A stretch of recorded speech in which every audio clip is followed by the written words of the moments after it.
Good morning, students. Welcome back to ESL classes. Today I'm going to explain a very beautiful poem which is written by Mary Oliver. It is taken from Roots book of Standard 7th, and the name of the poem is The Summer Days. And this poem is going to teach you new ways of enjoying your life. Can you remember the days of your childhood when you would play different illogical games like jumping into the muds, lying down on the grass, flying kites, and making and selling the paper boats? So, these small activities granted you real pleasure and happiness. Life is wild in itself. It is we who make it refined. But unfortunately, after becoming refined and civilized, we lose our interest in life. Now we don't have time to look at the insignificant creature like grasshopper, how it flings out of the grass, how it washes its face. We can't spare time in these silly activities. So the poet wants to suggest us that life is very precious, very wild, but it's very short. So before the death arrives, you should enjoy the every moment of life and its nature, which is going to give you the real happiness, peace, and solace.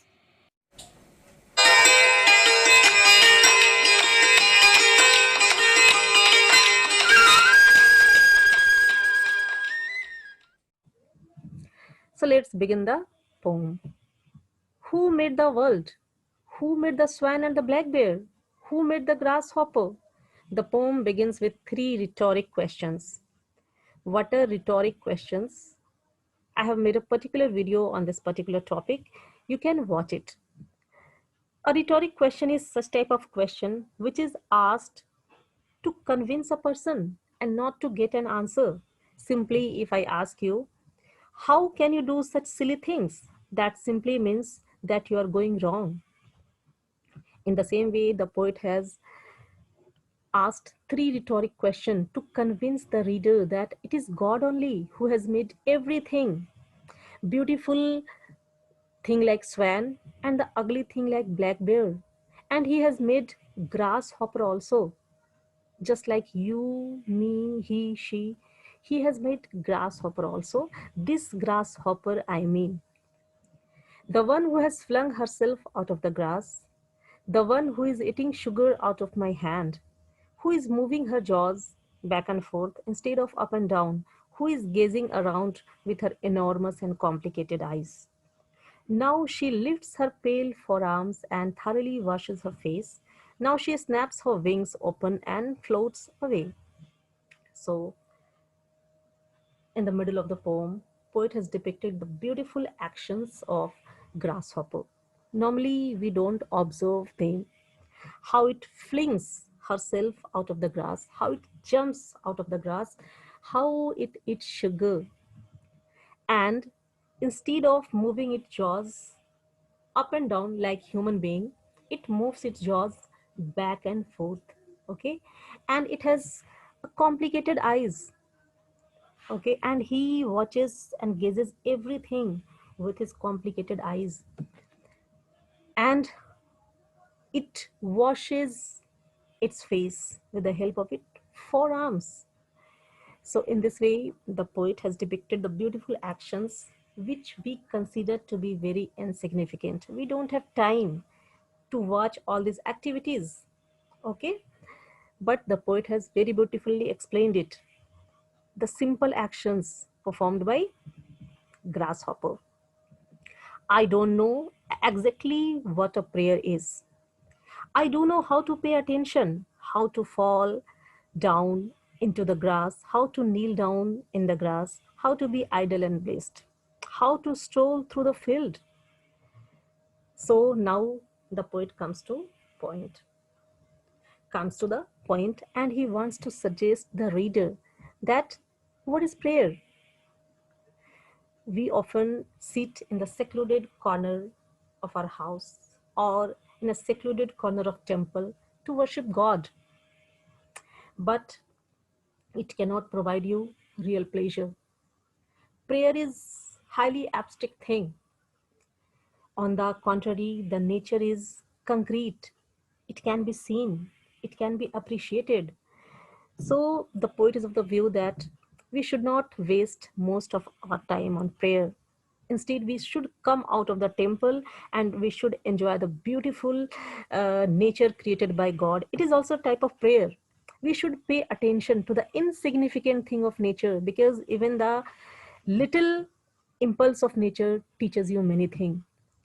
The poet has learned how to fall down into the grass, how to kneel down in the grass, and how to be idle and blessed. Yes, one who is idle is really blessed because he's enjoying the life in his own ways, through his own principles.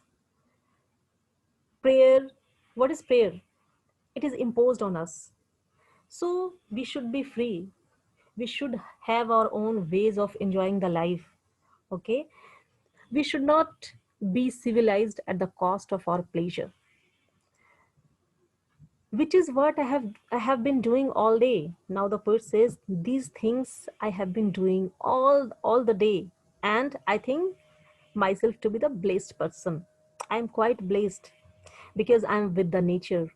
I'm enjoying myself with the object of nature, like falling down into the grass, kneeling down into the grass.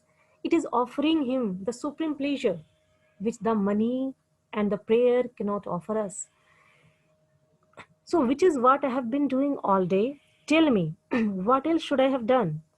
Again, the poet asked a question, asked a rhetoric questions. What else should I have done? That simply means he is doing the right thing, enjoying the supreme pleasure and the peace provided by nature. He is just observing the actions of grasshopper, and which is giving him great pleasure. And I would like to tell you that even the small action of birds, of insects, and every small spring and impulse of nature teaches you many things. But you need an eye to appreciate it. You should know how to pay attention. You don't pay attention, so you don't get lesson from nature.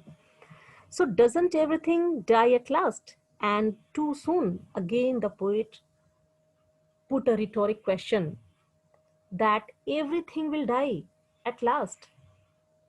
Okay, life is very short. So before the death arrives, we should enjoy our life with our own principles. Okay, many of us wants to be civilized. Suppose if you're wearing a good and decent dress, you don't like to play in the dust because you think that my dress will be dirty. So why you are becoming civilized at the cost of real pleasure?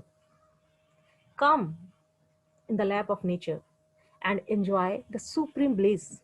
Tell me, what is it your plan to do? Yes, now the poet is asking you what you're going to do with your precious and wild life. Life is wild. We are making it civilized. We are spoiling it.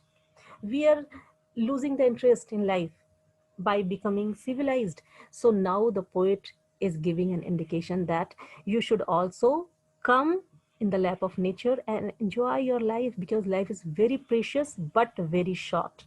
So it's up to you. You're going to live the life or you're going to lose it. So hope you have understood this poem. Thank you.